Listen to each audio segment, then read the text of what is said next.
रास्ता है, कटना मुश्किल हो गया है। चित्रकूट में धुआं देख करके बोले वही होंगे ठाकुर जी। फिर क्या था, भरत जी महाराज केवट के साथ में आगे चले हैं और जब आगे बढ़े इधर भगवान ने विचार किया कि मैं आऊंगा, भरत जी अपने भरत आएगा और आकर के मेरे को इस जंगली कपड़ों में देखेगा तो वो जरूर मर जाएगा, क्योंकि मुझे उसने अच्छे वस्त्रों में देखा है और कोई भी अपने चाहने वालों को अच्छा ही देखना चाहता है। उसी समय उन्होंने सीता जी की तरफ देखा और इतना सुंदर श्रृंगार किया, कपड़े तो बलकर ही थे पर इतना सुंदर हुआ, इतना सुंदर हुआ कि बलकर वसन जटिल तनु श्यामा जन निवेश कीन रति काम देश सुंदर वेश सुंदर श्रृंगार बनाया कि भरत ये मत समझना खुद ही है जब वो यहाँ भी हमारे ठाट है, क्योंकि भक्त का दिल कब टूटता है जब उसके प्रभु की आदत।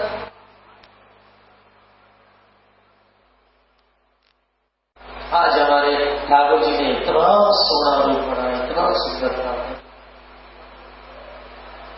और उसी समय भरत महाराज पहुंचते, लगन लाल जी कहते हैं भरत भैया आ रहा है।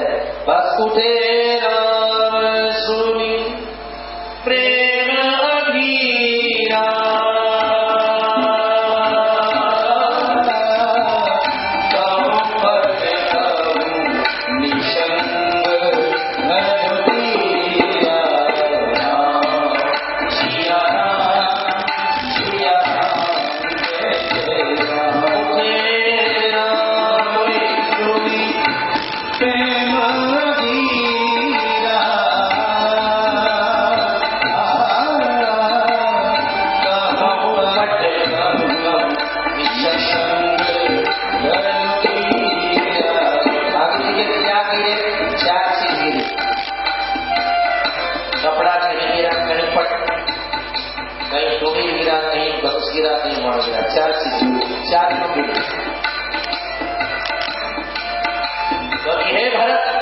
चार चीज छोड़कर आ रहा है, ये मैं भी तेरे लिए चार चीज छोड़ के आता हूँ।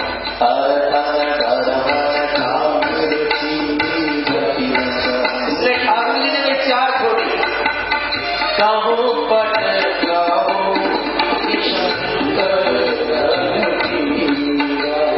इसी ने कहा भगवान ने धनुष को क्यों छोड़ा। एक बार धनुष ने पूछा ठाकुर जी मेरे पर बाण चढ़ाते मैं सबको मुक्ति देता हूँ पर मेरी मुक्ति कब होगी। राम जी ने कहा जिसे भरत के चरण में पड़ोगे तेरी मुक्ति हो जाएगी। तो धनुष को गिराया नहीं था, वो तो चरण में गिर गया था।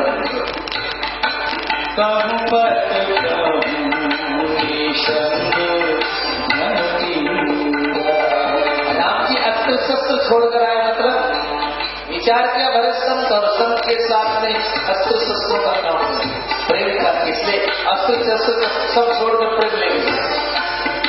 तेरा राम सुनी प्रेम अधीरा,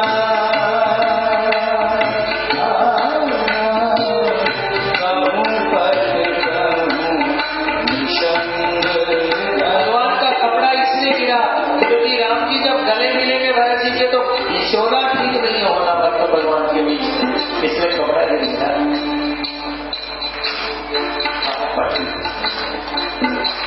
फिर भगवान ने धनुष बाण कपड़ा क्यों गिरा दिया, इसलिए गिरा दिया भरत आज तक तो मेरे बाण मेरे धनुष मुझे जिताते थे पर तेरे प्रेम के आगे हार गया। अब मेरे धर्म की रक्षा तू ही कर सकता है, मेरे धनुष बाण नहीं कर सकते, इसमें धनुष बाण अब तू ही रख सकता है। मेरे धर्म तेरे प्रेम ने जीत लिया जाता है। एक बात ये भी है भगवान सब छोड़कर क्यों आए, इसलिए आ गए ठाकुर जी। भगवान का स्वभाव था, बचपन में भी जब खेलते थे तो भगवान गणेश को जिताते थे। अब मैंने पत्रिका में पढ़ी सरयू तीर खेल रचा, एक बार फुटबॉल का सरयू तीर में भरत जी से कहा गया कहाँ रहोगे, भरत जी के सामने वाली पार्टी में रहे। अरे राम के साथियों साथ रहो, नहीं साथ रहने तो चेहरा नहीं सामने पार्टी में रहे तो चेहरा दिखेगा। आपने सामने फुटबॉल का खेल हुआ। अब हुआ क्या, राम जी ने ठोकर मारी फुटबॉल को, तो भरत जी ने देखा कि जिससे भगवान ठोकर मारते उसकी तो कहीं गति नहीं होती, तो भरत जी ने उसको उठा लिया। जिससे भगवान ठोकर मारते हैं उसको संत बचा सकता है, लेकिन जब भरत जी ने ठोकर मारी तब राम जी ने सोचा कि जिसे संत मेरे पास भेजते हैं उनको तो उठाना ही पड़ेगा। भगवान ने गेंद हाथ में उठा ली और फुटबॉल ने हाथ में उठा ले, हार जाना है। ठाकुर जी हार जाते हैं। प्रेमजनों, भगवान ने अपना धनुष बाण इसलिए छोड़ दिया है भारत, तो ये मत सोचना कि जंगल में आकर के मैंने बचपन का स्वभाव छोड़ दिया है, आज भी यार तू जीत गया, छोड़ दी बस। पर्व से ये उठा, भगवान ने इधर से लगाया और भरत और राम की जो मिलनी है वो देख करके पत्थर पिघल गए। आज भी चित्रकूट जाना, वहां के पत्थर पिघले पड़े हैं, नदियां बह चली, पक्षी रो पड़े। भरत राम का एक गला मिलना देख करके सारे प्राण अपान हो गए, हालत बड़ी स्थित हो गई। अरे जीरो पड़े, प्यारा भाई सामारा आमद पधारो सा, प्यारा भाई सामारा आमद पधारो सा, अरे करे छोड़ो भाई, प्यारा भाई सामारा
चित्रकूट जाए तब देखना। बस आपकी ऐसी आह पैदा करें, ऐसी तड़पन पैदा करें कि हमारे ठाकुर जी भी पनारे बहा देते। यही है बात है यहाँ का। भैया प्रेमियों को गले लगाए ठाकुर जी ने, उसके बाद पता चला माँ है, तो प्रथम राम भेटी कई सरल सुहार, इतना सरल स्वभाव की सबसे पहले बरते और बोले तुम मेरी असली माँ है, यदि तुम मन में नहीं भेजती तो लाखों ऋषि मुनियों धर्म से दर्शन नहीं होगा, तो असली माँ तेरे कारण ऐसा आनंद हुआ हमारे जीवन। तो वो सोचने की दृष्टि होगी। एक बाबा जी थे महात्मा जी, उनके साथ हम वृंदावन हरिद्वार गए, तो रात को 2 बजे मच्छर काटने लगे।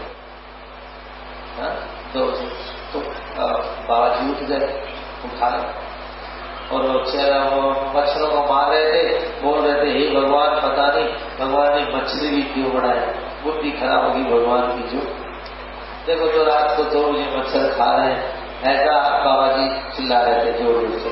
दूसरा बाबा जी, उसको भी मच्छर खाए थे, पर वो खड़ा होकर बोला अरे क्यों हल्ला कर रहे हो, बैठ के माड़ा फेरो, ये क्यों नहीं सोचते हो भगवान ने 2 बजे अपने दूध भेजे हैं, ये रात सोकर मत घुमा, उठ करके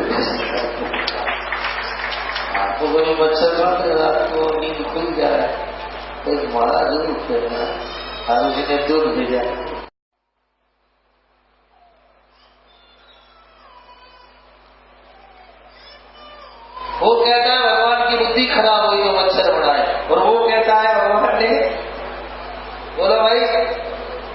दूध भेजा, जगाने लगे, और सो बता भजन करो।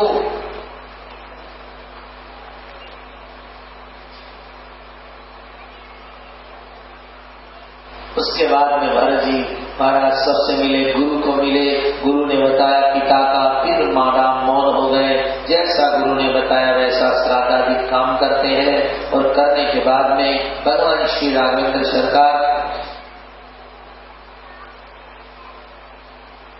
सब भीनों से, किरातों से कहते हैं, और सब फल फूल ला करके सबके खाने पीने रहने की व्यवस्था करते हैं। अब जंगल में जैसी व्यवस्था हुई, उसके बाद में पता चला कि अयोध्या में ऐसी घटना हो गई है, तो महाराज जनक भी चित्रकूट पधार जाते हैं। लेकिन महाराज पता चला जनक महाराज आए हैं, तो राघव जी भी मिलने गए, और जनक नंदिनी जानकी भी मिलने गई। आज लाल साड़ी में पालकी में बिठा करके सीता जी को विदा की थी। आज दूसरी बार बाप मिले तो कहाँ मिले? चित्रकूट के अंदर पाए उलझी लटे, और उनके मैले कुचेले कपड़े से देख करके जनक महाराज की आंख में आंसू आ गए, फूट फूट करके रोने लगे। जानकी जी ने कहा पिताजी मेरे उलझी लटे और मेरे कपड़ों को देखकर आपको आंसू आ गए?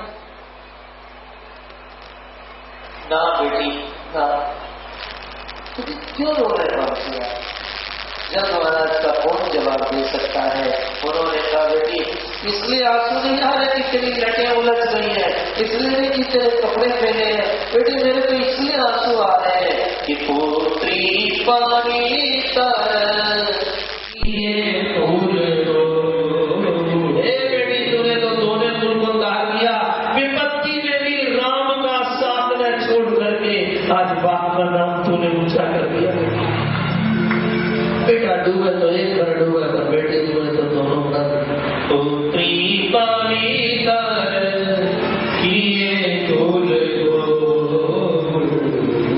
सूजस खबर जब कहे सबको। और बेटियों को प्रणाम, तो दुख सहकर कष्ट सहकर के भी समाज के अंदर लड़कियों भगवान नहीं देंगे, और या पतिव्रता चाहे पहले कुछ एक कपड़े में भी हो, ईश्वर उसके दरबार में आके भोजन करने की तैयारी करेगा। यही तो है धर्म पर चलने वाले लोग चलने।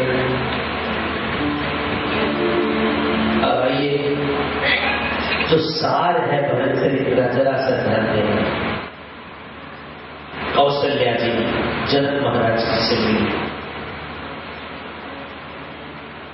जाके इतना ही कही कि कल सभा की चर्चा चल रही है राम जाने की, आप राम के रूप को देख करके उनके प्रेम में रंगे पड़े हैं आप, क्योंकि आप जानते हैं कि प्रेमी की हालत क्या होती है।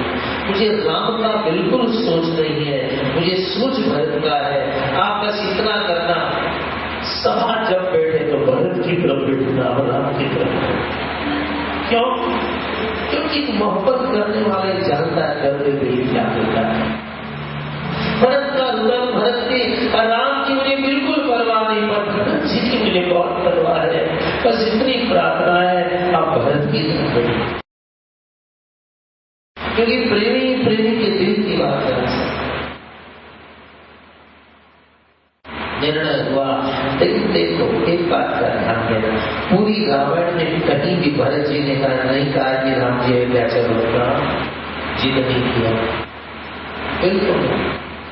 एक बार भरत और भीष्म को खड़ा करते हैं, भरत और भीष्म दोनों में बहुत बहुत बहुत बहुत फर्क है। भीष्म दृष्टांत के लिए कह रहा हूं, सुनो कुछ भी नहीं है भरत के आगे। भगवान ने जब प्रतिज्ञा तोड़ दी, अपनी चक्र उठा लिया, उठाया, तो भीष्म जी ने जोरदार शंख बजाया कि मैंने प्रभु की प्रतिज्ञा तोड़ दी। संत ध्वनि की, मैंने प्रभु की प्रतिज्ञा तोड़ दी। संगत ध्वनि कर रहा है। लेकिन भरतलाल जी में इतना फर्क है, वो कहते हैं प्रभु जब मैं प्रतिज्ञा कर नहीं सकता हूं तो किसी की प्रतिज्ञा तोड़ने का भी मुझे कोई हक नहीं। आपने 14 साल वन का प्रण किया है, मैं नहीं कर सका, तो आपकी मुझे तो इतना बता दीजिए मैं आपके बिना जीऊं कैसे। भीष्म प्रण तोड़ता है तो खुश है, लेकिन भरत जी जैसे लोग प्रण तोड़ना नहीं चाहते। नहीं यार आपका नाम ऊंचा हो, समाज में आप मान हो, बस मैं तो ये चाहता हूं कि आपके बिना मैं जिंदा नहीं रह सकता, तो मुझे अपने शरण में ले लीजिए, मुझे अपने साथ ले लीजिए, सेवा में ले लीजिए, आपके काम में ले लीजिए, पर मुझे अपनी आंखों से दूर कर दीजिए, अपनी आंखों से दूर न करो श्यामसुंदर। राम जी अब क्या करें? प्रेमीजनों, भरत महाराज का चित्रण है, वो तो राज्याभिषेक की सारी सामग्री लाए थे, तो राम मैं तो आपका अभिषेक करूंगा जहां भी हो। तो भी ऋषियों ने मुनियों ने कह करके भरतकूप का निर्माण हुआ, यदि वो सारी अभिषेक की सामग्री उसमें डाली गई। आज भी भरतकूप का स्नान हम लोग करते हैं। लेकिन आइए, जो बात है इस कथा की वो ये है कि कई भरत जी के लिए राज्य इसलिए मांगा है कि वह दास बन जाएगा, और भरत जी कहते हैं मेरे करोड़ जन्म का पुण्य उदय हुआ है जो आज मुझे दास बनने का मौका मिला। ये कहती है दास बन जाएगा, और वो कहता है कि इस मार्ग में दास बनना ही जिंदगी की सबसे बड़ी अच्छाई है। ये गई की आंख में आंसू देखे तो रघुवर ने कहा तेरे आंख में आंसू क्यों? विधि का विधान था, जो हुआ सो हुआ। कि गई रो पड़ी। राम भरत क्या कह रहा है, जब तक मैं जीऊंगा तो ये मात ना आए, तुमको मां नहीं कहूंगा जब तक जीऊंगा। राम का जवाब साफ कि गई मां जब पल्ले में तो मुझे खिलाया करती थी तो मुझे देखकर एक ही बात कहती थी, हे ईश्वर मुझे राम जैसा बेटा दो, राम जैसा बेटा दो। मैं बड़ा होकर खेलने लगा तब भी तेरी इच्छा थी मुझे राम जैसा बेटा दो। चल कोई बात नहीं, अगले जन्म में पता नहीं मैं तेरा बेटा बनूं कि नहीं बनूं, चल आज से मैं तेरा बेटा हुआ और तू मेरी मां हुई। क्यों अगला जन्म कौन देखा है? मैं उसको मत कहने दे मां, मैं तुझे मेरी मां करूं। क्या मन हटा रहे। भरत जी महाराज को बहुत कहा गया, सामने लक्ष्मण जी भी खड़े हैं। अब देखो लक्ष्मण और भरत दोनों ही प्रेमी है ठाकुर जी के। अब एक जना कितना बोल कर अभी कितना बोला है। लक्ष्मण और भरत दोनों ही भक्त हैं, लेकिन दोनों की भक्ति में बहुत बड़ा फर्क है। एक सरस है और एक नीरस है। सरस और भरत में और लक्ष्मण का फर्क देखिए। ये हमारे श्रीनाथ जी महाराज का दृष्टांत है। एक बाप ने अपने बेटे से कहा जा सुबह सुबह गरम गरम जलेबी ला, और देख कढ़ाई से उतरती ला गरम जलेबी खानी। तो लड़का गया जाके हलवाई से बोला कढ़ाई से उतरती गरम, वो बोला जरा चाशनी में डोबा ना। बाप ने कही कढ़ाई से उतरती, वो लेकर के आया। बाप ने कहा क्या है? आपने तो कहा था कढ़ाई से। अरे पागल, चाशनी में तो बस भरत और लखन इतना ही फर्क है। लखन वो जलेबी तो दोनों ही है, पर वो जलेबी है जो सीधी बोल रहा है, और भरत जी वो जलेबी है जो चाशनी में डूबी हुई जलेबी। प्रेमियों, भरत जी को क्या बताया गया? रघुवंश को बताया गया तालाब, और भरत को बताया गया हंस। तालाब बहुत खूबसूरत है, पर उसमें हंस छोड़ दो तो उसकी शोभा और बढ़ जाती है। दूध बढ़िया है, लेकिन उसमें 4 पत्ती केसर की हो जाए।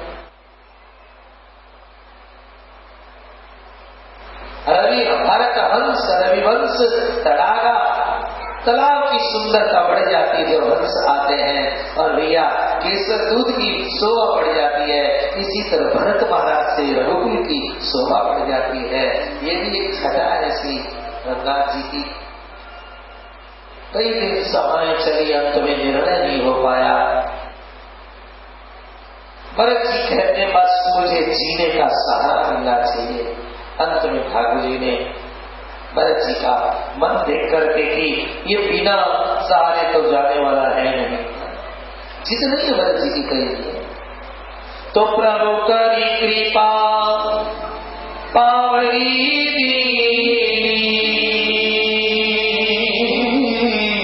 सादर भरत शीश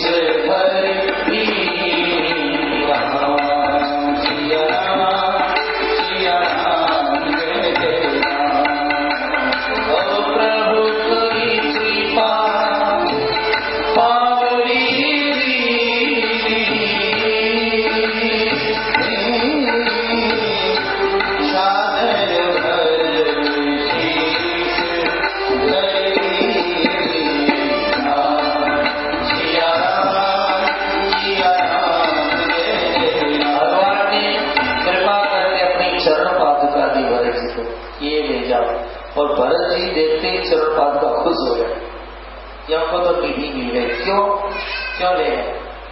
भरत जी के मन था कल मैं अयोध्या की गद्दी पर बैठ जाऊं और राम जी को पता चले तो गद्दी पर बैठ गया, अब क्या भाई को गद्दी से उठाएंगे, इसलिए गद्दी पर नहीं बैठे। और दूसरा भरत जी ने सोचा पादुका है तो मुझे ले जानी चाहिए, क्योंकि पादुका कभी भी आदमी के पास चल के नहीं आती है, आदमी ही सदा पादुका के पास जाते हैं। आज नहीं कल रघुनाथ जी पादुका के पास जरूर आएंगे, इसलिए अब आप ध्यान देना, एक होती है पनही और एक होती है पादुका। जो पैर में बंध जाए उसको बोलते हैं क्या? पनही। सैंडल कह दीजिए। जो पैर में बंध जाए रस्सी वाला उसको क्या कहते हैं? पनही। और पादुका कौन सी होती है? जिसको अंगूठा और बगल की अंगुली संभाले, पैर में डाल देना अंगूठा और एक खड़ा हो, तो उसको क्या कहते हैं? पादुका। भरत जी को क्या मिली? पनही मिली कि पादुका? पादुका मिली। अब देखो ध्यान देना थोड़ा सा लोग। भरत जी महाराज पादुका तो बहुत खुश हुए। क्यों खुश हुए? भरत जी को लगा कि पादुका को एक तरफ से अंगूठा और एक तरफ से अंगुली संभालती है, तो अंगुली तो है स्त्रीलिंग और अंगूठा है पुरुषलिंग। उनको ये लगा नहीं कि पादुका है, उनको लगा कि जैसे एक तरफ अंगूठा और एक तरफ अंगुली संभालती है, एक तरफ जानकी जी और एक तरफ रघुनंदन जी मुझे संभाल करके रखते, एक तरफ अंगूठा एक तरफ अंगुली हुई जानकी जी और अंगूठा हो। उनको नहीं लगती है पादुका है, उन्हें लगता अंगूठा अंगुली संभाले हैं, बस मुझे सीधा संभाल करके इस पर पादुका रखी। और महाराज इतना सुंदर प्रकरण है, मुड़ मुड़ कर देख रहे हैं कि शायद मुझे बुला लेंगे, शायद मुझे बुला लेंगे। भरत ने बस राम जी ने एक शब्द कहा, तूने मेरे धर्म की रक्षा, तो धर्म की रक्षा करने वाला है। बस 14 वर्ष बीतने के बाद में नहीं आए, एक दिन भी नहीं, एक घड़ी भी ऊपर हुई तो मैं प्राण दे दूंगा। भगवान ने कहा ये ठीक, मैं आऊंगा। सोच लीजिएगा, एक घड़ी ऊपर हुई, भरत नहीं रहेगा। भगवान की कृपा करके पादुका दी। आज भी प्रभु चरणारी पादुका हो रघुनंदन जी, भरत उठा ये